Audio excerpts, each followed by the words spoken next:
আপনি মায়ের সৌন্দর্যের সাথে পরীর তুলনা করে তার সৌন্দর্যকে অসম্মান করছেন।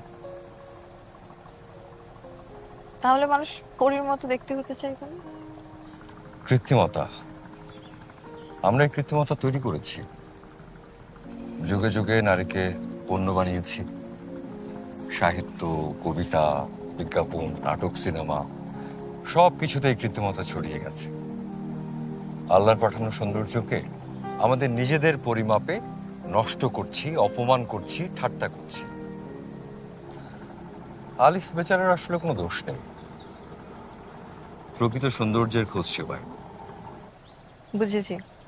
বাবা আমার মনের চিকিৎসা করাতে আপনাকে ডেকেছেন। ভালোবাসেন আলিফকে?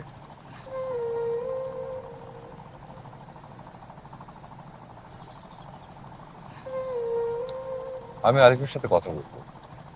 আমার ধারণা কথা বললেই ও বুঝবে। আচ্ছা, আপনাকে কখনো গায়ের রং নিয়ে কথা শুনেননি? কেন হবে না, সবসময়ই হয়। আমার স্টুডেন্টরা তো আমাকে কালামানিক বলে ডাকে। পড়ানোর সময় নানানভাবে টিজ করে তারা।